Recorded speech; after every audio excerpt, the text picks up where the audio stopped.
Hi, this is Ben from 561 Music Podcast. Right now, we're trying to get 1,000 subscribers on YouTube. It just helps us get out there more. It also enables us to monetize the podcast, to make it better, do more advertising for it and things like that. Subscribe to the podcast and hit the notifications button. That would be doing us a really big favor. Thank you very much.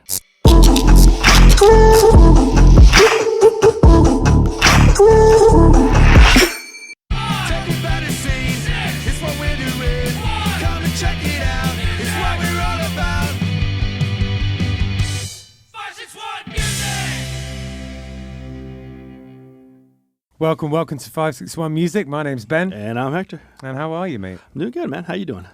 I'm all right. If I'm honest, I'm a little tired. Well, I mean... I'm a little tired. A little bit. Yeah, exactly. A little bit. But I guess that's not newsworthy. What have we been up to lately? We played this weekend. We played, Saturday, Patty Mac's. That was fun. Oh, yeah, it was. It wasn't a huge crowd, but there was a birthday or something going on, and man, it was fun. Yeah, absolutely was. It was really fun. And James and I were at the Square Grouper. Yep. That on was Saturday. fun. Yeah. And then we did something on what did we do on Friday night? You know? Yeah, we played up at in Stewart Stringers. Oh yeah, I remember that. Yeah, okay, yeah, that was a first for First the band. time, yeah. I've played there one time on my own solo, and to be honest with you, it makes a little bit more sense doing it as a solo gig because it's kind of like It does. You're kind of chill spot. shoved in the corner, and it's like an outdoor bar. So I don't know. It just didn't seem like a full band place. Yeah, Yeah. totally. Yeah. It's quite a nice, relaxing place, but yeah, I sort of agree with you there. But never mind. Let's not bitch about music venues live on a podcast here. So yeah, we have Billy Doom is Dead with us today. How's it going, guys? How you doing? Yeah, we're great, man. So I know Andy real well. I see you've weaseled your way into another band here, Andy. Yep.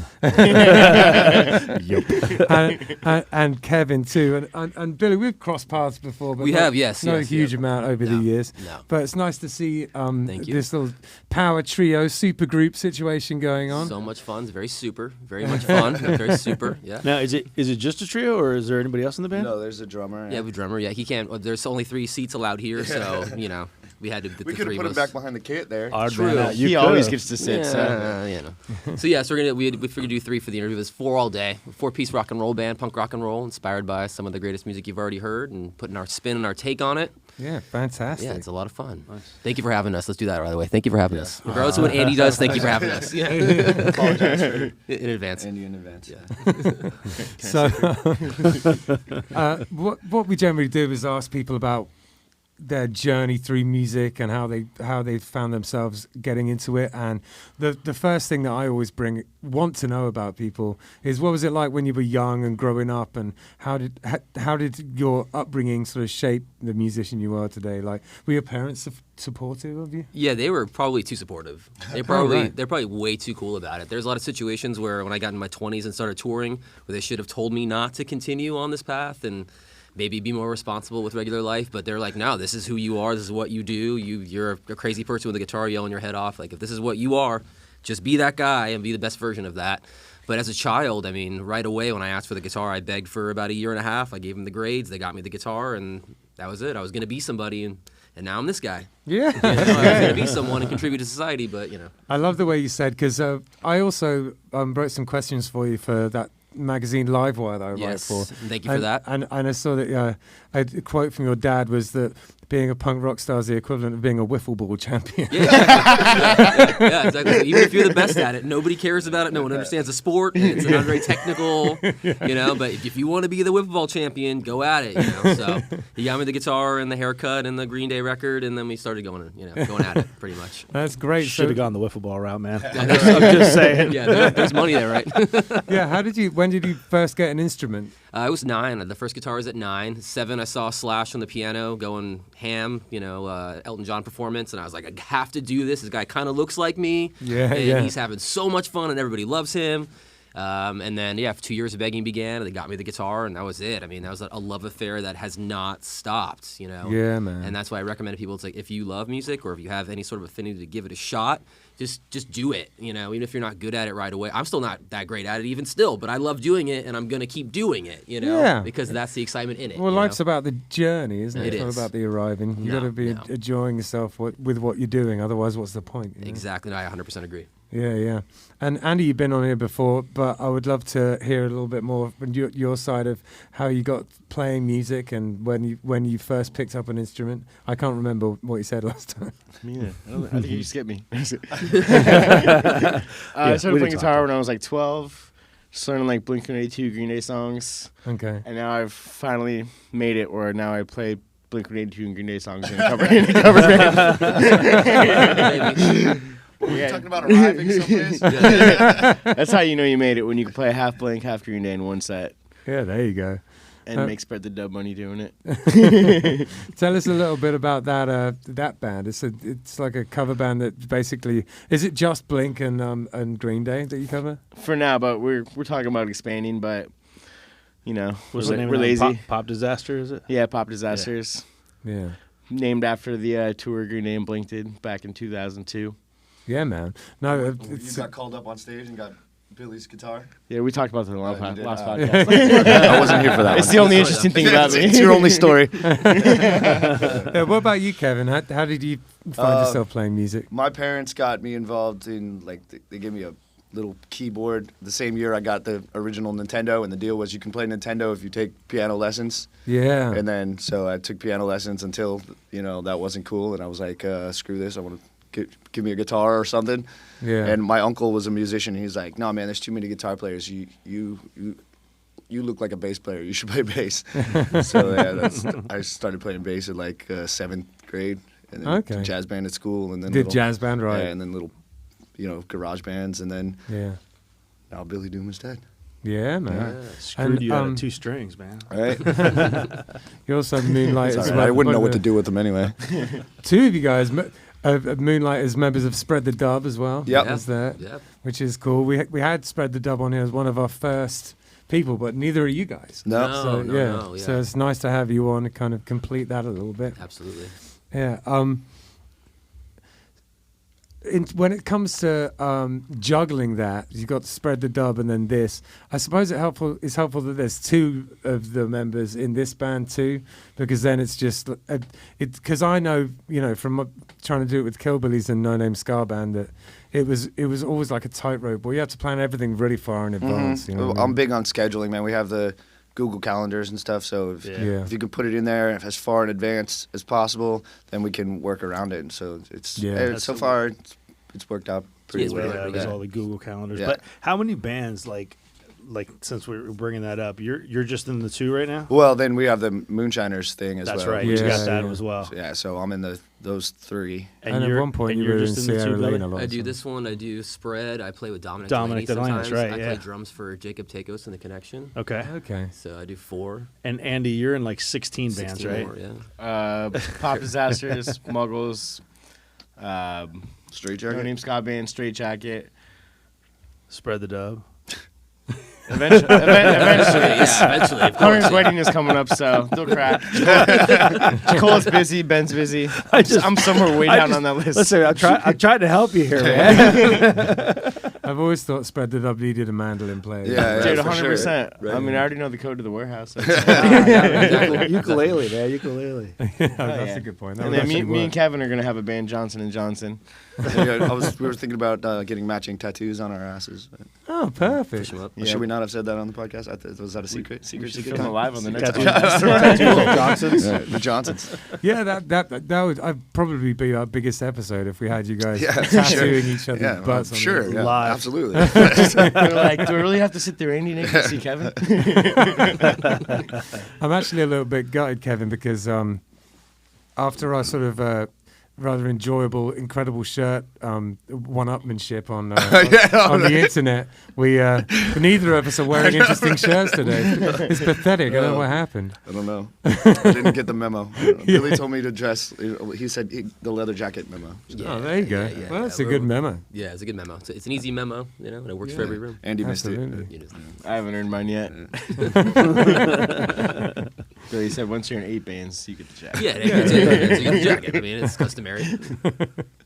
So, when it comes to early influences, what bands were you listening to when you really sort of first started to get into music? Right. I mean, without realizing it, Green Day was the biggest band in the world. So, I didn't realize that was going to be the trajectory I was on. I saw them play at the Riverdales in '93, December of '93. I was a wee little lad, and it sent me on this kind of weird journey into punk rock. And that's, obviously that's goes in many different directions, many different bands, and many different subgenres. But I think the most important thing that struck me in that moment was I could do that.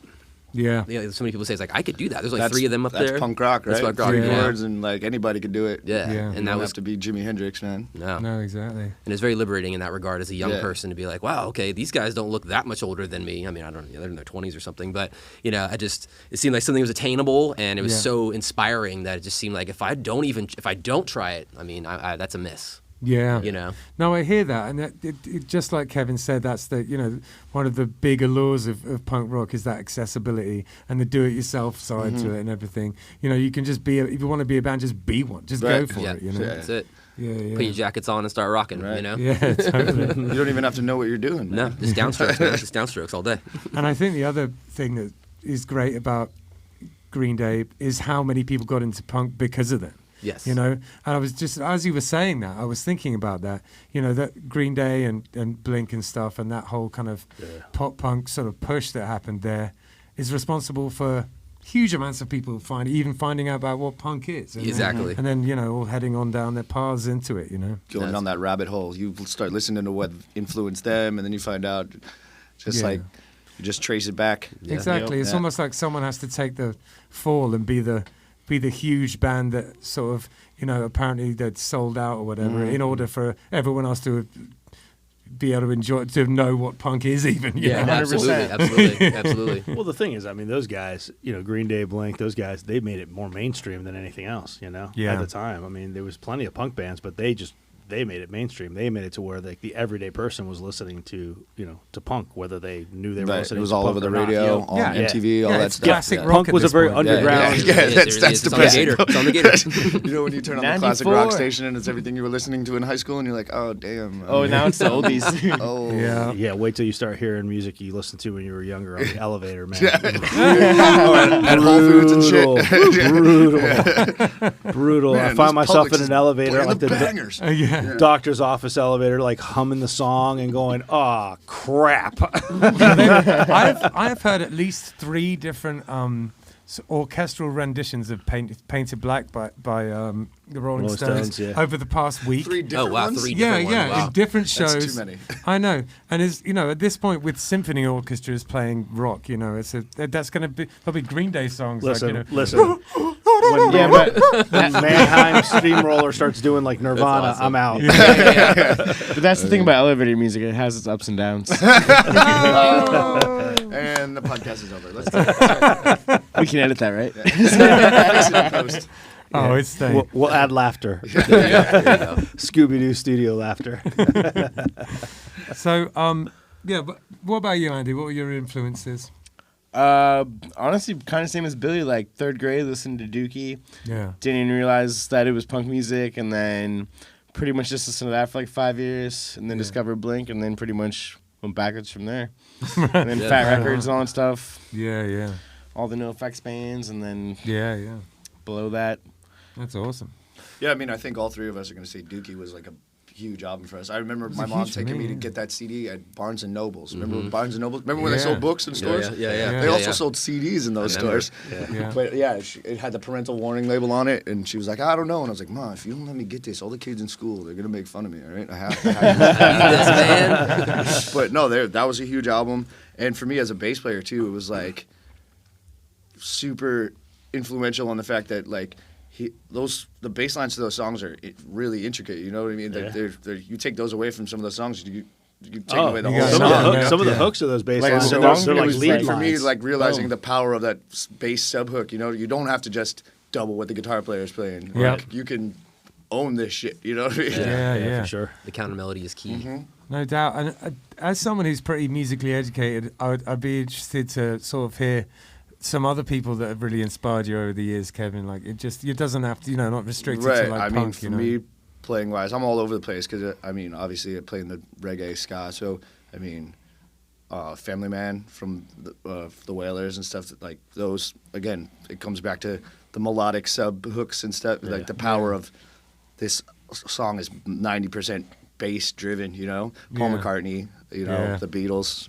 Yeah, you do like those melodic players. Right, yeah. I mean, because it's interesting, you know. And then, don't get me wrong, I'm all for, like, thrashing out some power chord shit, you know. Yeah, it's fun. And, you know, where it has its place, but the melodic subhook is, you know, that's where it's at for me. Yeah, man, I really feel that. And, it's something that we need to work some melodic sub-hooks on you up. Actually, that's sort of it. The one Gavin was saying that, he was really appreciating some of those lines. Yeah, my son's 19. He just messaged me. He was on the way to work the other day. He messaged me. He's like, Dad, I'm listening to the Killbillies' new album. He goes, fucking rocks, man. He's like, the bass line on that one song. He's like telling me how much he likes it. I was like, oh man, that's awesome. I thought you hated me. Are you only playing the stand-up on the Killbilly stuff? Yeah. Yeah, that's a whole nother beast there. Yeah, it is. Yeah. It is. Tell me about it. Hector, he really just grabbed the bull by the horns and learned how to play the stand-up.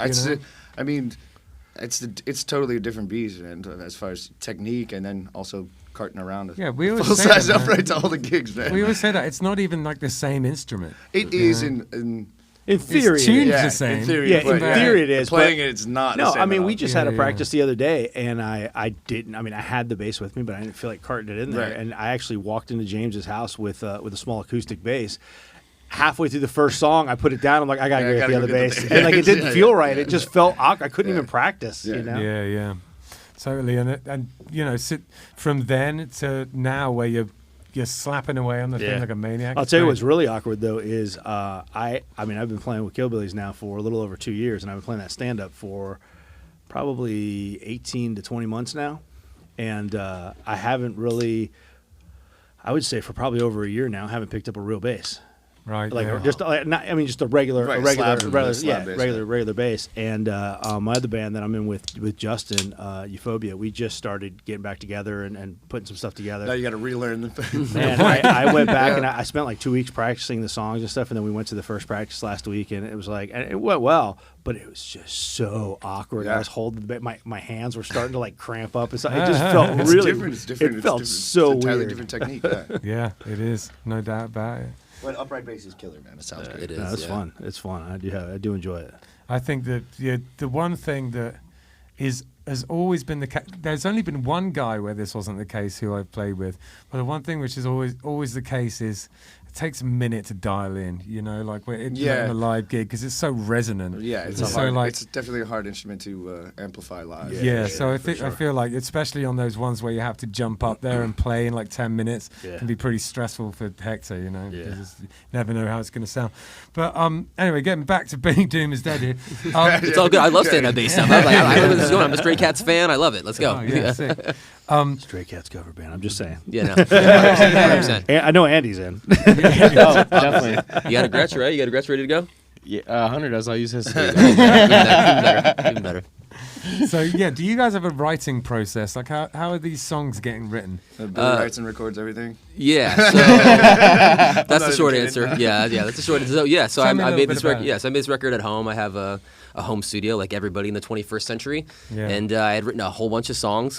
Prior to doing this project, I fronted a band for 12 years where I was the guy who sang, whatever, kind of what this is in a way, but with different people.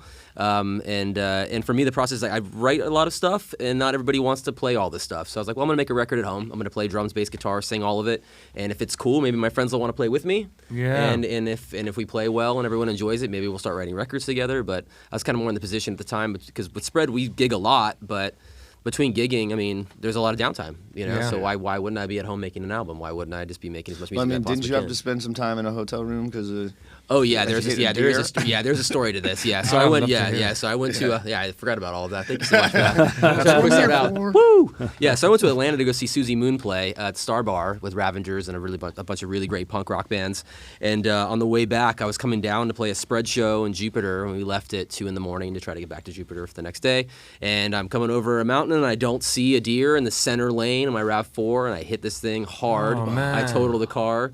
It's like 4 a.m. at this point. I'm texting the guys like, I'm definitely not making the show. I don't know how I'm gonna get this car off the road. What the hell, man? Yeah. Like the sub's at my house in Port St. Louis if you want to get it, whatever. So then I had to fly my wife home from Atlanta. We drive back. We have to like cart the car back to Atlanta. I'm sorry, we were an hour and a half south of Atlanta.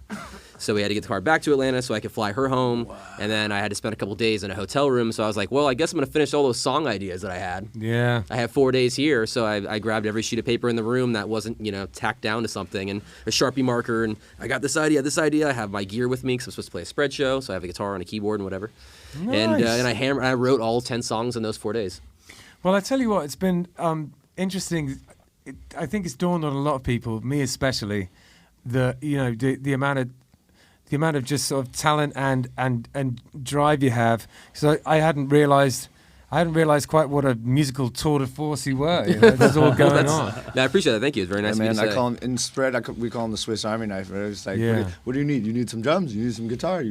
Our best guitar player is our keyboard player. They hate when you say that, though, man. They hate when you say that. Don't say that. Yeah. But no, I love to play everything. Hunter just punched a hole in his wall. All right. We love you, Hunter. Hunter, I love you. I'm so sorry. I We can't love make you, Andy man. stop talking. I'm sorry. You're still better than me. So how long's the before we get into that, when it comes to lyrical content and things, is there something you find yourself writing about more than other things, and how do you write your lyrics? Sure. Now, I never wrote about my life until I turned 37. And now all I do is write about my life because I realize so many things have happened that I should talk about them. In my 20s, I thought it was trite to discuss my personal thoughts on myself and what was going on in my life, you know what I mean? Because the world is such a big place and there's so many things to discuss. I wrote 12 years of politically charged lyrics that made people uncomfortable in polarized rooms and made sure I could never go back to certain spots again. And then in my 30s, I was like, I can't talk about my life because I did a bunch of things and some of it was great and some of it was horrendous and some of it was illegal and some of it was, profitable, and we should talk about those things. So for me, I just kind of went down the list of what were the 10 most ridiculous things that happened in my life, and I want to talk about them in detail, probably to a guttural point that makes half the room uncomfortable, but not about, a red or blue thing, about how do you probably can't say that about somebody, or whatever. So I mean, now when you discuss yourself, though, there's always because it's your story, you have the ability to either tell the truth fully or omit certain things, and and my only rule was that I had to tell the truth exactly as it happened. So certain things will make me look maybe not the best, but it happened.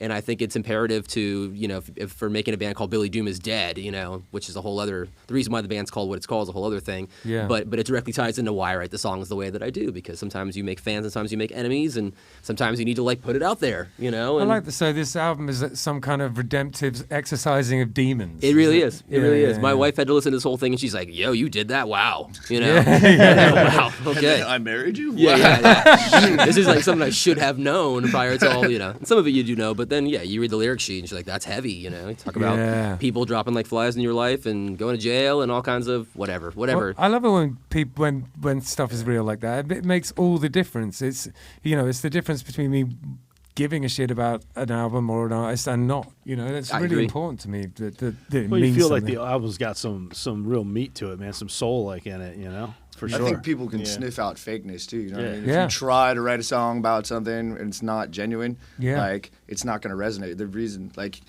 know you said talking about yourself, you thought it was tread or whatever, but I feel like talking about yourself, if it's real, there's going to be a certain portion of the world that's going to share that experience with you and relate to it. And there is value in that. I do agree with that. Yeah. Because there are relatable stories, whether people want to believe that or not. I suppose just as long as you're keeping it real. But there was So I was watching Wednesday Addams last night. I love and it. one of the things that she said on there, she said, I hate when people say write what you know, because they're just suffering from like a just a because they're not crisis of creative. no imagination, That was which I good. thought was really funny, because I always say write what you know, because and I think it probably is quite important to do that, but I just thought it was great to just subvert that, turn it on its head. I was like, oh no, now I have to think. yeah. Thin air, be creative in thin Fuck air. you, Tim Burton. Yep. Yeah. No, that's a great show too, by the way. Yeah, it's cute. It's a lot of fun. Yeah. I don't know. There's, some people have been bitching about it, but I think it's nice, a little PG, Yeah, it's a nice cute. little watch. Yeah, Exactly. Yeah, I could do it. Do you? Oh yeah. Before we get to that, why is the band called Billy Doom Is Dead? You're about to say. Yeah. So there's a television show in the '90s called Parker Lewis Can't Lose.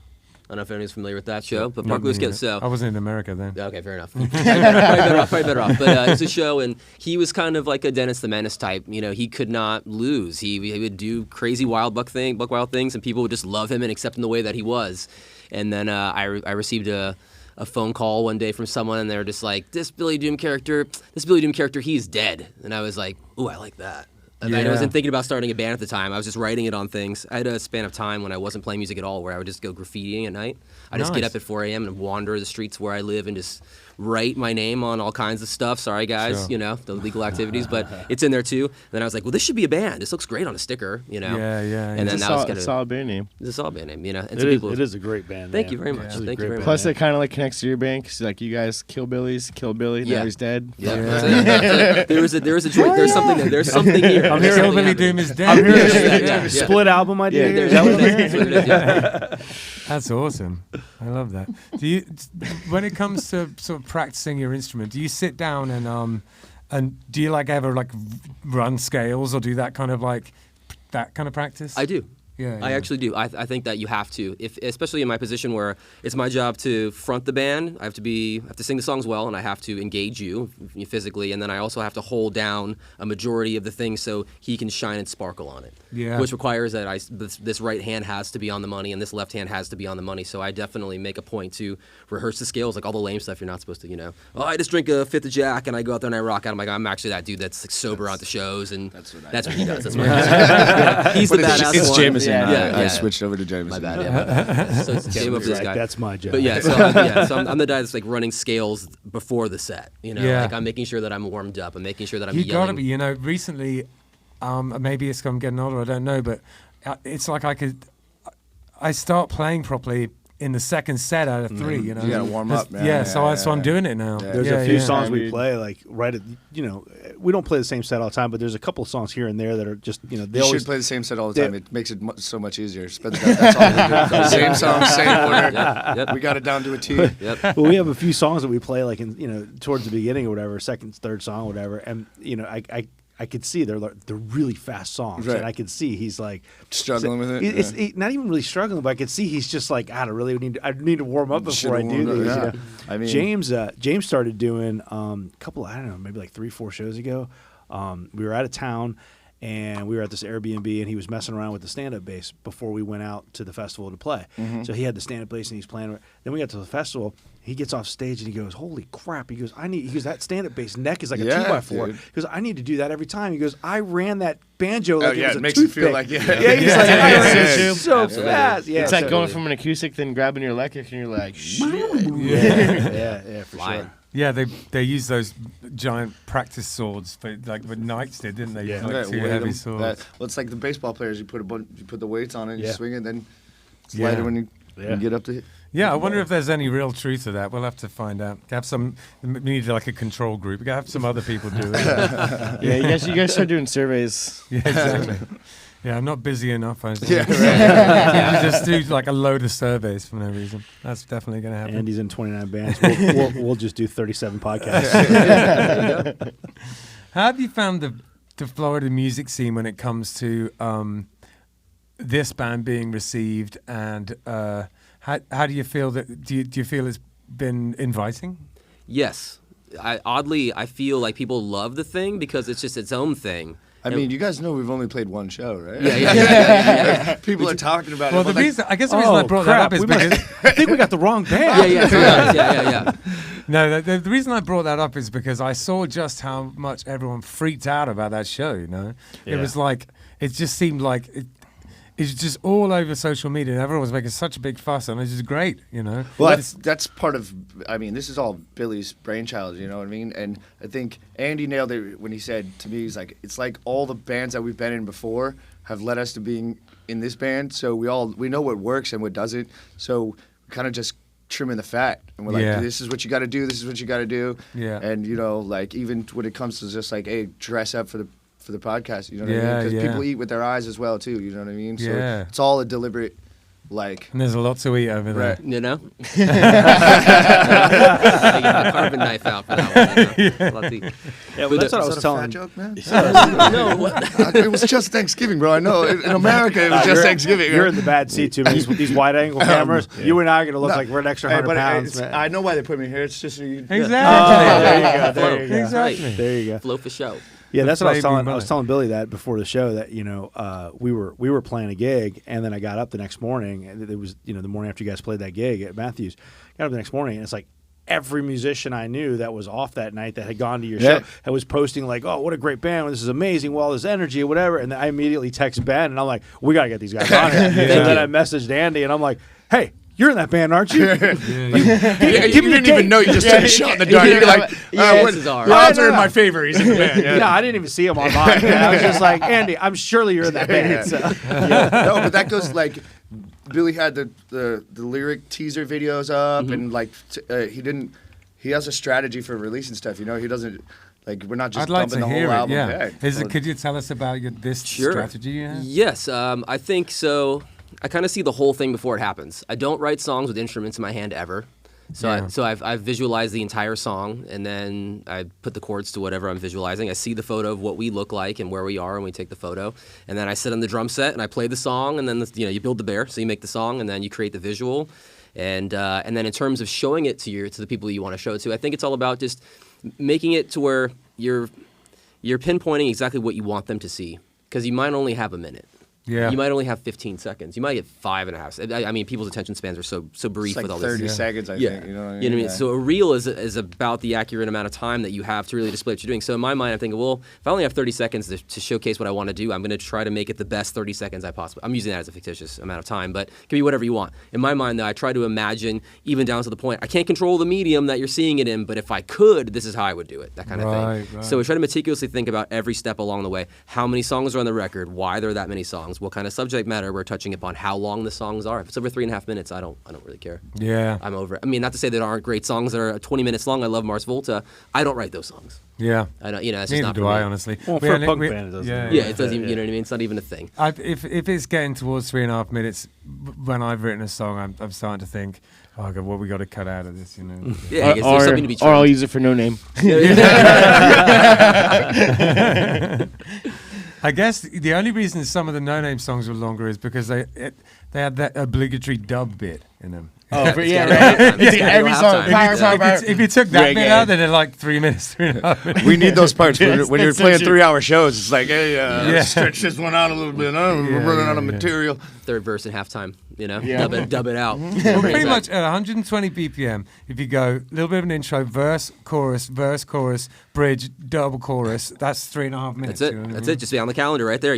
Calculator tells you that's 3.5 minutes. Boom. Yeah. So in terms of trying to kind of create the visual that you want to see, I try to imagine all of that, and then obviously I bring the guys in it. This is what I'm thinking, and they, as you know, they have no problem being like, I think that's lame.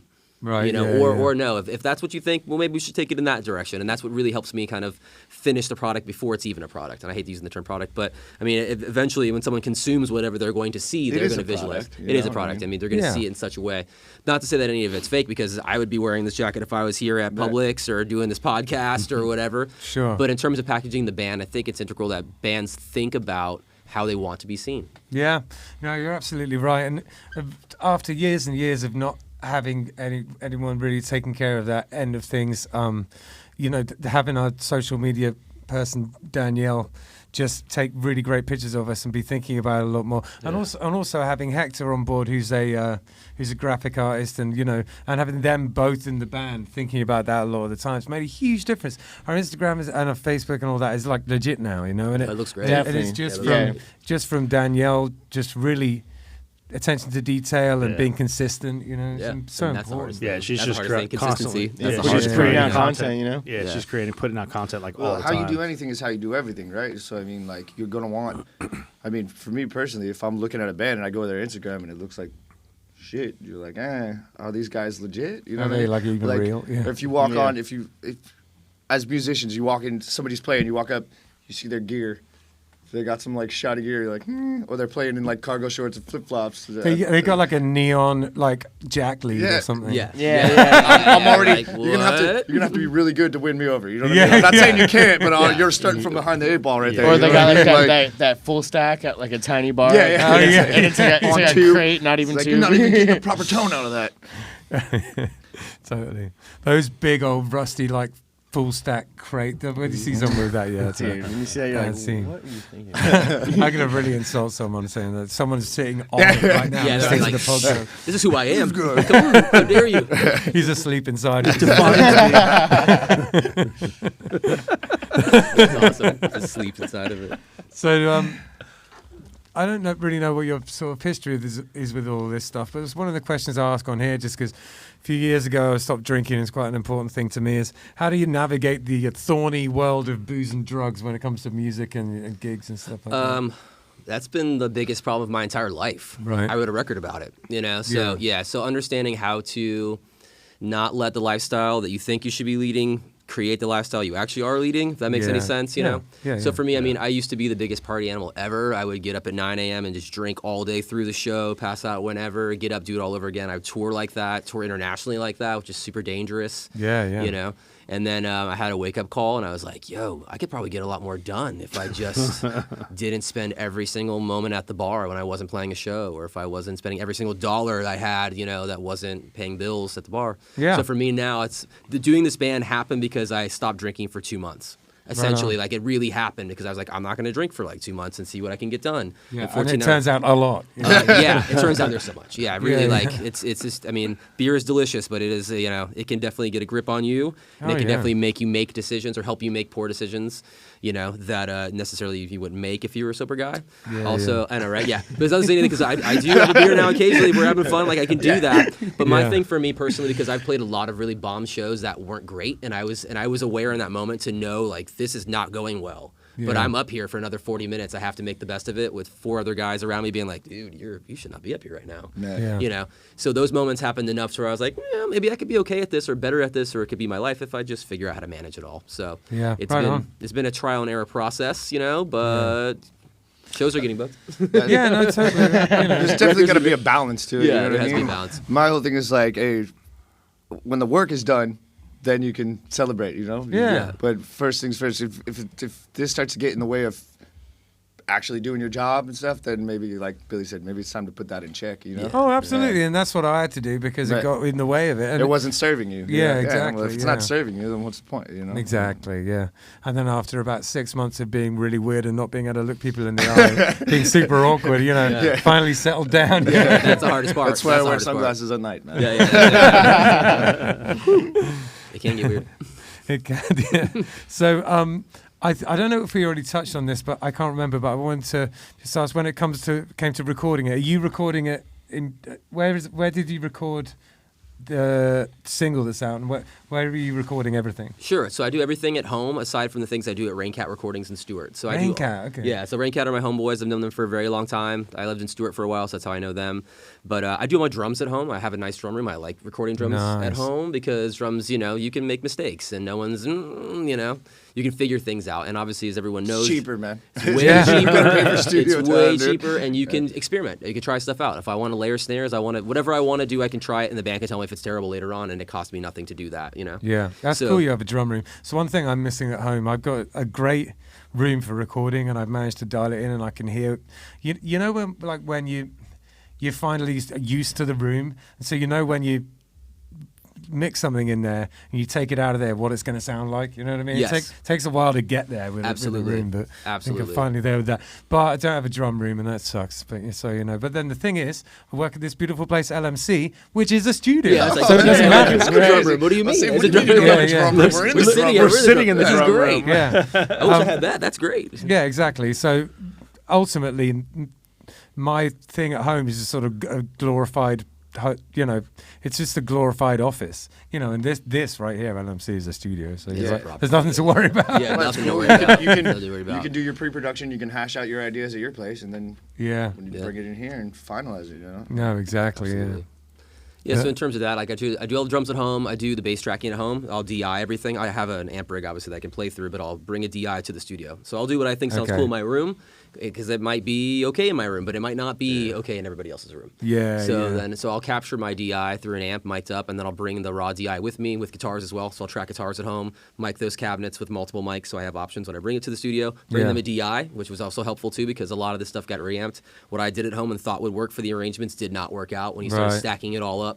All that mid-range, Yeah, he's like a sonic genius too. Like he tells me like, "Can you cut like this hurts?" And I'm like, "Yeah, I would if I knew how. You want to come up and change it for me?" He's the first bass player to let me touch his amp. No bass player ever touched their amp. I turned it right back after you. He pacified me. Sorry, it's a marriage. He pacified me. Yeah, our first practice, I think we spent like 2 hours just turning knobs before we even tried one song. No, but he's very deliberate. And immediately dialed in as fuck. Like, to Billy's credit.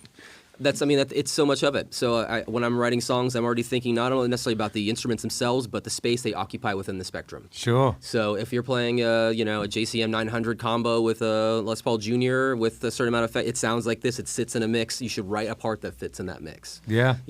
And if I'm power chord guy or full chord guy, well, and then I want an orange on one side and a Fender on the other, so I put together a rig that allows me to have a Fender amp on one side, pan hard right, and orange on the other. He's like built out of a cabinet that he found in the trash. Yeah. Found people like throw stuff away. It's crazy. People throw guitar amps away, and I found a nice Vox amp, and I rebuilt the Vox amp from scratch, and it sounds great for my clean sound. Or we're doing the classic thing with Butch and the Fat Dudes' new album with the Marshall on one side and Messer on the other side. So you've just got the beef, you got like the purple kind of like scoop tone, and then you've got the mid-rangey one. Fits in the way they sit together. Yeah, it's a beautiful thing, and it definitely helps exponentially. And then of course with the bass, you can't go wrong. P bass, SVT, Sans amp. That is sick of it all. Yeah. That's every grindy hardcore record I ever listened to. I was like, I want to hear the strings, but I want to feel the low end. Yeah. And of course, a little bit of growl on it. For me, it's cool. It's totally different than what I normally play. Normally I'm playing like flat wound 5-string, going for that big whoop whoop like. Yeah.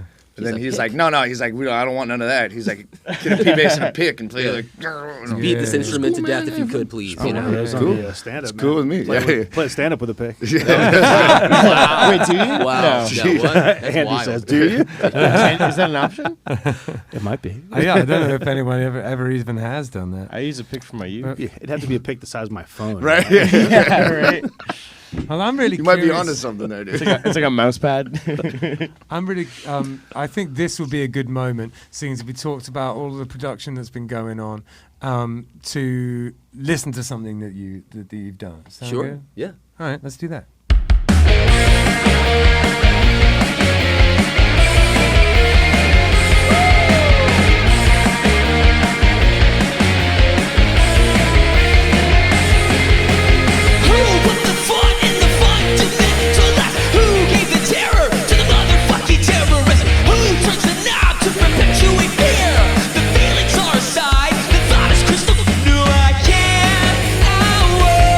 Be the open door to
561 Music is brought to you by Handlebars Bar and Grill. It's a biker bar in Tequesta, and if you're driving up US 1, you come across it on the right-hand side. It's a little bar there. It's bright yellow. You can't miss it with the handlebars on the sign. And it has a long and storied history. It's been there. It used to be called Judy's, and it was run by this guy Victor, who sadly passed this year, R.I.P. Victor. And then my father-in-law took it over, and he's doing a great job up there. There is a bike night every second Thursday of the month, and there is a jam every fourth Sunday of the month. If you're interested in that kind of thing, it's just an all-inclusive, any kind of music, any style, any ability type of a jam. And there's great beers on tap, and they're wonderful food. Burnsy, the chef, does a fantastic job. If you're interested in classic cars or classic bikes, there's always that kind of stuff hanging around there. It attracts that sort of a crowd because it's called Handlebars Bar and Grill, so it makes sense. And yeah, you should come swing by. It's definitely a local spot and has a lot of character. And there's people who have been going there for decades and decades. It's one of those places that's a part of the furniture in Tequesta, and you should definitely come check it out. I booked the music for the place and love doing it, and I was a part of helping set the place up, and I'm a huge fan. And anyone who is interested in biker bars, or even if you've just never been to one and you're curious about what a biker bar is about, you should go and check out Handlebars Bar and Grill. We are also sponsored by Oasis Rd. Now, Oasis Rd Kava Bar is in Sea Grape Square on Indiantown Rd, and it is a kava bar. If you don't know anything about kava, it's a Polynesian root that you grind up and you mix with water, and it has been in Polynesia for potentially thousands of years. It's an old thing that they used for kind of ceremonial and also sort of leisure purposes. It's meant to be something where, that brings people together.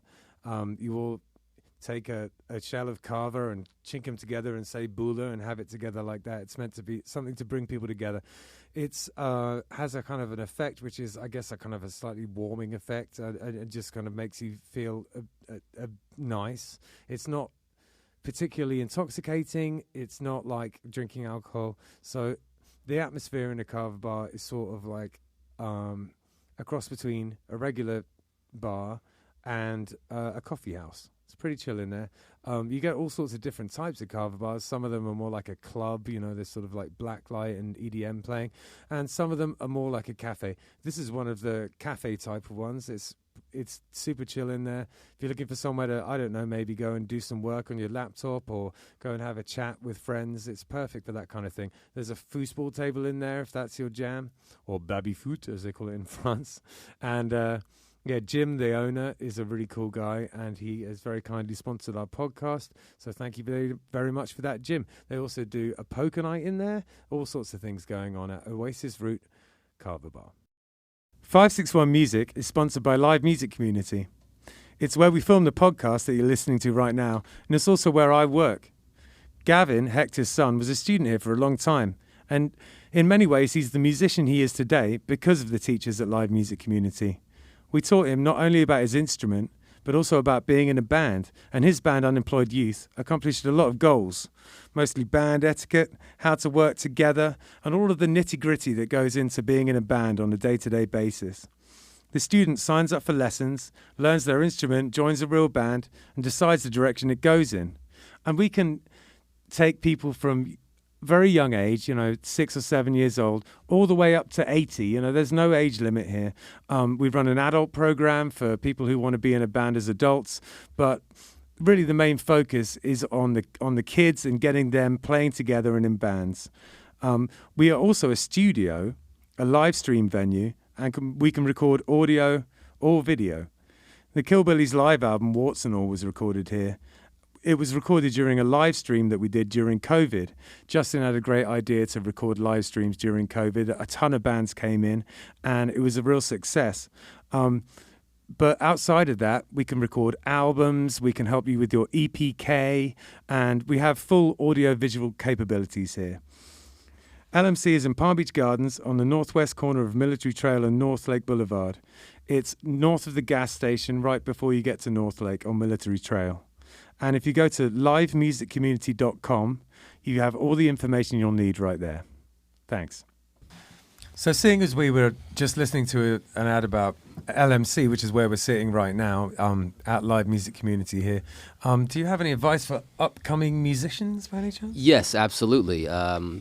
Don't stop, and once you start, don't stop. The biggest thing I find that is once you start something, there's going to be a lot of things that get in your way. You have to see how to turn roadblocks into ramps. Yeah. You know, so if you have a winner's mindset, you'll see past the issues and you will make it happen regardless. People will tell you to stop. People will tell you that what you're doing isn't cool. If you firmly believe in what you're doing, I guess it's not really a musical thing. This is more of a life affirmation thing I think I'm giving now. Yeah, right? but I think it applies. Okay, cool. Practice your scales, obviously. But, right? Like learn how to use a tuner and change your strings or whatever. But definitely do not stop for any reason if you feel conviction about what you're doing. If you feel impactful about your art, just do it. And that's it. You know? Success is built on the back of multiple failures. Absolutely. You know what I mean? Absolutely. 100%. The change of strings, though, that doesn't apply to bass players, No. right? No. Okay, I just checked. Yeah, Just checked. You're there with Get out of here, bro. Yeah. Do you, Only have you, if you win the lottery. Andy, have you got any pearls of Especially wisdom on over there, man? uprights.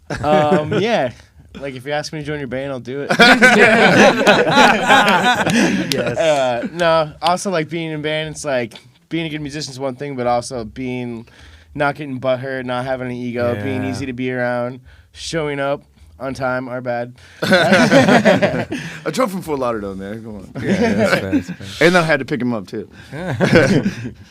So what about you, Kevin? You got any advice? I would say one of the most important things that I found is, like, you can become a better musician, but you can't become a better person, you know? So if you're in a project that you want to have any type of longevity, I think it's really important of like who you surround yourself with. Yeah. Because I mean, I see these guys and the guys in my other band like more than I see my family. Sure. So it becomes the interpersonal relationships are really important. So I would They say absolutely are. You know, Yeah. And we talk about that all the time. Right now, Killbillies, that's a good dynamic with friends and, brothers. And it's so important. It's crucial. I mean, you're going to, like brothers, you're going to have fights, but it's like you said, don't get butthurt about it, like shake hands and carry on and just know that, there's love in the room with everybody, we're all trying to pull the rope in the same direction here, No, couldn't agree more. So we just listened to a song. Can you tell us a little bit about it, mate? Sure, yeah. Cycle of Fear is a song we listened to. Cycle of Fear is about the perpetuation of fear and hatred through the media. Right, so yeah. I discuss how essentially a lot of things that we think and feel that we think we feel are just kind of told to us and prophesized to us, and we internalize that and we act out sometimes in ways that aren't the best for society. Yeah, for sure. That's interesting. Was there a specific moment in time that inspired it, or is it just more of a general? No, 9/11. That was the moment. I remember, like, I was a sophomore or junior in high school, I think, when it happened, and I could just see how people were all of a sudden hating a certain group of people and lumping them in as a whole thing. When it's regardless of how you feel about how that went down, or if you think it happened at all, hating a bunch of people based on what's being prescribed to you, it's probably not the way to go. Yeah. No, absolutely. And just like every good punk song, it's personal politics and just kind of getting into the nitty gritty. So I appreciate that. Yeah. So we're going to take a little bit of a look at some of your gear now, I think. Oh, Let's okay. do that. Fun. So can you tell us about what we're looking at here? Sure. This is kind of like my multi-purpose board. This is where I get the guitar tone stuff, the vocal processing done, and how we route a snake to inner ears for the drummer. So on the right, the far bottom right, is a volume pedal that routes the guitar two different ways. One directly into the orange and then into the EQ that's in the effects loop of that. And that controls the left side of my 412 cabinet. So that's my orange side that gets a Sennheiser mic in front of it. And then the tuner side is another chain of pedals that connects to my Vox side, which is kind of the more Fender-y, surfed out side. And that goes to the right side of the same 412 cabinet, where that gets mic'd up separately. Underneath the yellow pedal, which is a chorus that hits that Vox side, is the wireless microphones that hit the Zoom processor, so we can do all of the vocal processing live on stage. Because we're on a metronome live, it's imperative to have your delays timed out. So you're switching from one side of the cab to the other based on whether you're like heavy or clean. Is that Exactly. Yeah. Essentially, you can do it that way too. I generally just add a layer in. Okay. So my clean So what I call clean players laugh at. I have jazz friends who are just like, that's a clean sound to you? Like, what? Well, it has single coils on the guitar. It's clean, right? You know? But that's distorted as hell. So essentially what I'm doing with the volume pedals, I'm actually just adding the orange in. So the Vox is always playing all the time on one side. Yeah. And the reason why it's set up that way is, in my personal perspective, I feel like if you're going to have two separate guitar sounds like that, they should be panned out hard left and hard right in a PA. Yeah. And then allow Andy's guitar to either be panned center or be panned a little bit. I mean, because where he's positioned on the stage, if you're looking at the stage, he's to the left anyway. Yeah. So you could pan a little to the left, and then bass, of course, will occupy the center, kick drum, snare, vocals, all that kind of stuff. I love that idea of splitting the cabinet. I think that's really smart. That's super cool. It's really much better than taking multiple cabinets, because at one point I was the double stack guy in the bar, and people were like, dude, you don't have to do that. You could just split the cabinet up. You could have 4 different signals going to one cabinet if you wanted to wire in such a way. Yeah. So, and then vocal processing is on there, and then there's a snake box on the top left that allows me to send my guitar, the vocals, the metronome, all to that box on the top left. And it's a 50. So you guys are playing to a metronome? Yes. Yeah, live on a metronome, yeah. So that way, regardless of how you're feeling or thinking, you know, we're either 155 or 150 or whatever we are every single song. Right. And it also helps with sound check too, because sometimes you can play audio tracks through front of house to kind of figure out, kind of like an RTA. So I'm able to just play tracks front of house to kind of figure out where the guitar should sit, where the bass should sit, things like that. Oh, nice. And of course, just a regular DI box. So the vocal hits the Zoom processor, goes right to a front of house DI box, straight to them. And then we're on ears, so the bottom left pedal controls the metronome stuff, and it gets routed to the snake out, so the drummer has whatever they need at any given time. We're not really relying upon a monitor mix. Yeah, that's really cool. You know, and there's a lot of experience that's gone into that rig. You know, that's not like a beginner's rig, right? No. So you can see every failure I've had in my life in that rig. You know? I don't understand anything he just said. I just plugged a cable bass into amp. Yeah. Gotcha. And there's some pedals too. He has some choice pedals that have been, whatever. We don't talk about what he does with his, but yeah. So I think that's part of it. It's a lot of trial and error for me. The last band I did was a metronome band that had sequence video. So once I got into sequencing video to live audio, the whole box got like, well, what's the easiest way to do this? If I'm the production manager and the lead singer in this band, how can I possibly do this with my feet and play guitar and sing at the same time? So this is kind of a stripped down version of that idea, but you could still yield. I mean, I can still, if I had Ableton or something like that set up, I could just trigger that as well, and you could have projections happening at the same time with the songs. Yeah, I love all that. You know, we used to do that in Sonic Boom 6. We used to have a lot of fun with projections. That's how I know who you are. That's how I know you, is from that band, and I got to see your Marshall JCM 900. I'm pretty sure you're 800. Yeah. But it's a 2000. But I wish it was an 800, but it's not. It's 2000. Isn't it? You know what though? It for what I needed it for, it's better because it's got different channels and stuff. You know? You guys were loud, quiet, loud, and dynamics in between. Yeah, exactly. You know, we're just loud. And my JCM 2000, the dirty clean on it is just to die for. It's just the best, where you switch the button, you have that slight overdrive on the clean. Like I could just live inside that guitar sound. That's my favorite guitar sound. Sound of Revolution, man. Yeah. Oh, hell yeah. That's awesome. Yeah. So I still do love that amp though, and I still use it. I was using it yesterday. It's in my just set up in my studio all the time. And whenever I do any kind of guitar stuff, I use that amp. It's a killer amp. Yeah, man. It's so cool you even know that I play in I love that. You're a badass. I told him to say that. $20 actually while we're talking about it. Just passing you notes. I'm a fan. I thought I told you that when I did a session for you guys, when you guys were shooting the music video for an name ska band. Oh yeah, I was like, I know of you from that, and you're like, okay. I was like, no, for real, I do. I think I was just kind of stressed out that day. It was a bit of a weird day. It was a weird day. We had to film a lot in our tight space, and there was a lot going on. No air conditioning. Exactly. It's a lot going on. Yeah, sometimes if it seems like I'm being rude, it's just because I have no idea what's going on, and I'm like in my own head, like not even. So doing it. I didn't even take it the wrong way. Okay, good. I think you're just like, you don't know what you're talking about. It's like, no, I do. No, I am a fan of your band. I'm very familiar with your band. I have all the stuff. You know. Okay, it's because it's British, man. Don't take it personally. No, I don't at all. I'm just like, he probably thinks I'm bullshitting him. Now you say it, I am remembering that whole situation, and I do remember you saying that, and it was very nice of you to do that, and it was nice of you now as well. Yeah, awesome.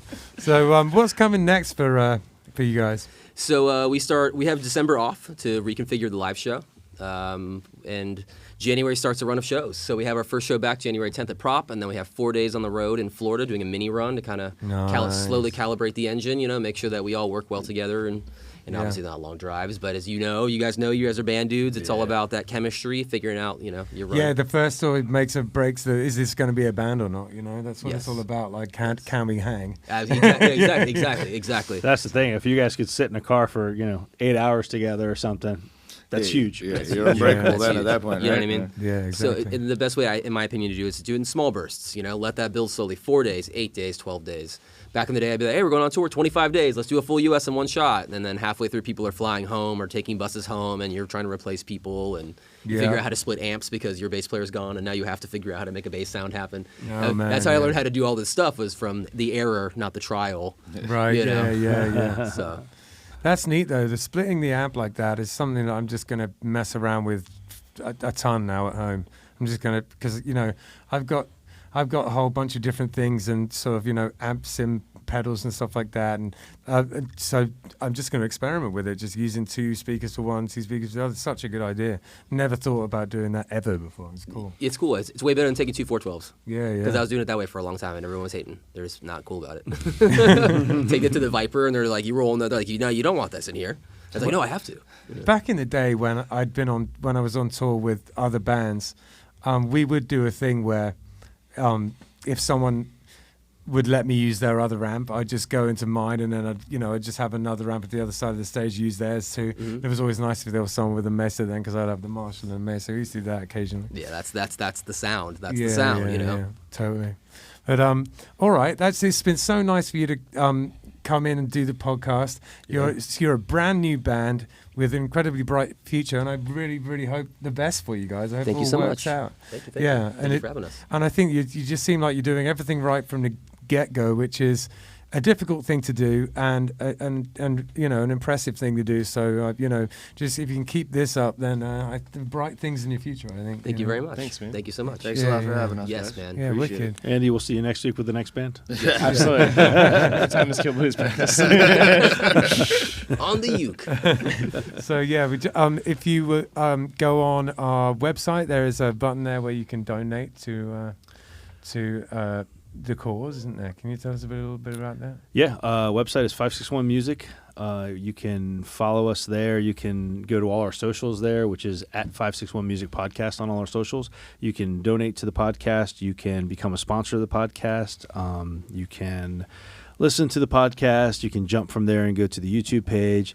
And you can actually go to the Killbillies page from there.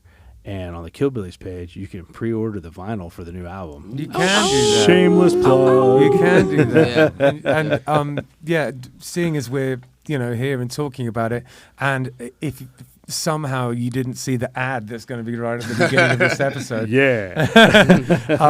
we have a new album out. It's called Back to Basics. We're very proud of it. So please, if you could do us a favor, either buy a physical copy or stream it. It's on all streaming services. The hell out of it, because we only get a minuscule fraction of a penny per stream. So that, and the more you get early on, the more likely you're going to get into some algorithms and stuff like that. So we'd really apprate anyone. It's just nice to see the numbers going up and see that people are actually listening to it. So I'd like to say that I'm not watching that app almost all day every day, but I am. So if you want to make me happy in real time, just stream the album. I'll see you do it. Let's get the phones out. Here we go. That's how we get asked back. And where are we playing this weekend? Friday is it Tiki 52 or is it Taco Tiki? Taco Tiki. Taco Tiki Friday. Yep. And then on Sunday we're playing Swank Farms. I know that. Yeah, it's a ticketed private event, but you can go on their website and get information about that and go to the events if you would like. Yeah, and then on Saturday from 9 to midnight, I'm playing at Island Root Kava Bar in Stewart. So one of my I go to Kava bars because I don't drink and they're quite a fun place to hang out. And it's one of those divisive things. Some people just think it absolutely sucks. Some people think it's the best thing ever. I think it's pretty cool. I don't know. I'm not. It's fun. I like it. Yeah. I'm not massively for or against, but I think it's a good time. And I play at Island Root in Stewart and the one over in Royal Palm, but this time I'm going to be in Stewart. And if you want to come and experience something a little bit different, if you've never been to a Kava bar, come and hang out with me in Stewart on Saturday night. Yeah, man. As always, subscribe, send us money. It's Christmas time. My wife needs, jewelry. But no, seriously, like, subscribe, definitely support us. If you can't support us financially, which, all the money goes right back into the podcast to make this happen, so we can shed light on fantastic bands and great upcoming bands like these guys. Yeah, I just wanted to say thank you guys for doing this. This is awesome, man. You guys, really absolutely. helping build up the local scene, man. Which is it's been. Thanks, Kevin. It's been needed for a long time, and you guys are doing it, and you're doing it at it's our pleasure, man. Awesome level, man. We love doing what we're doing, and we'll be putting another festival together that you guys Spread was part of last year. For sure, that was awesome. Yeah. That was a lot of fun. Yeah. So we'll be doing that again April 1st.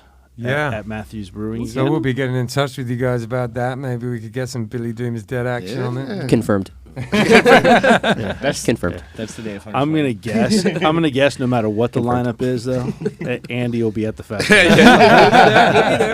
There'll be a band that, he'll be there. Yeah, exactly. I'm supposed to play ukulele for Hunter's wedding, but I'll have him push it back.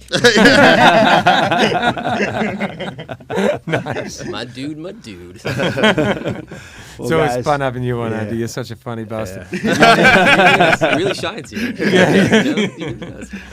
Well, we appreciate having you guys on, man. Thanks Thank a you lot, very guys. much. Thanks for You guys coming are out, the and best. thanks for hanging out with us and answering all our stupid questions and helping us learn a little bit more about the band. So Absolutely. Thank you guys so much. Thank you so much for looking having for us. some great things from you guys. So Okay. See you Thank later. you. Peace out.